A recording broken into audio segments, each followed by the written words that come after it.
اور دوسرا قاعدہ جو ہے وہ یہ ہے کہ شیخ عبدالحق محدث دہلوی فرماتے ہیں کہ صوفیہ کا مسلک احتیاط ہے.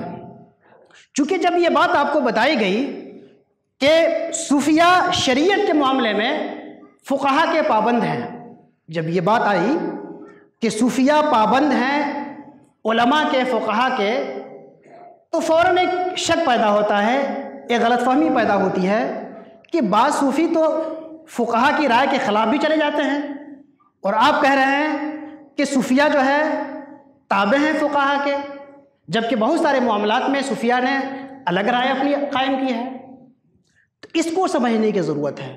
اس کو سمجھانے کے لیے شیخ عبدالحق محدث دہلوی نے فرمایا کہ صوفیہ کا جو مسلک ہوتا ہے وہ احتیاط کا مسلک ہوتا ہے.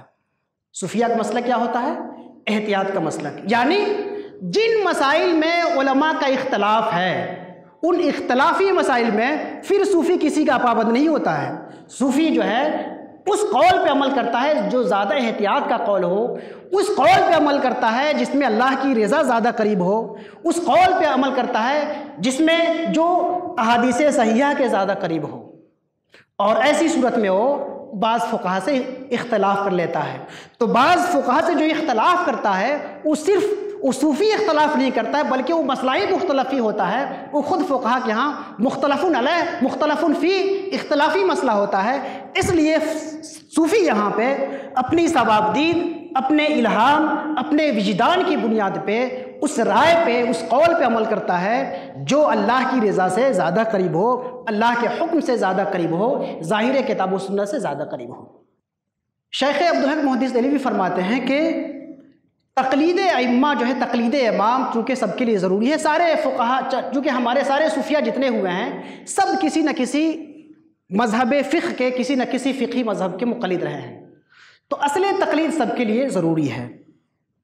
دوسری بات شیخ عبدالحق محدث دہلوی فرماتے ہیں کہ صوفیہ کے ہاں ایک مقولہ ہے، الصوفی لا مذہب لہ. صوفیہ کے ہاں ایک مقولہ ہے کہ الصوفی لا مذہب لہ، صوفی کا کوئی متعین مذہب نہیں ہوتا ہے. شیخ عبدالحق محدث دہلوی فرماتے ہیں کہ ہر صوفی کسی امام کا مقلد ہوتا ہے. پھر آگے فرماتے ہیں کہ صوفیہ کے یہاں ایک مقولہ رائج ہے کہ صوفی کسی پابند مذہب کا، کسی متعین مذہب کا پابند نہیں ہوتا ہے. تو یہ تو تضاد ہو گیا. اس مسئلے کو شیخ عبدالحق محدث دہلوی نے یہ کہا کہ حل فرمایا کہ دیکھیے ہر صوفی کسی خاص مذہب فقہ کا تابع ہوتا ہے. ہر صوفی کسی خاص مذہب فقہ کا تابع ہوتا ہے، وہ یا تو حنفی ہوگا یا شافعی ہوگا، مالکی ہوگا یا حنبلی ہوگا. لیکن ہوتا یہ ہے کہ خود ہر مذہب میں ایک مسئلے میں کئی اقوال ہوتے ہیں.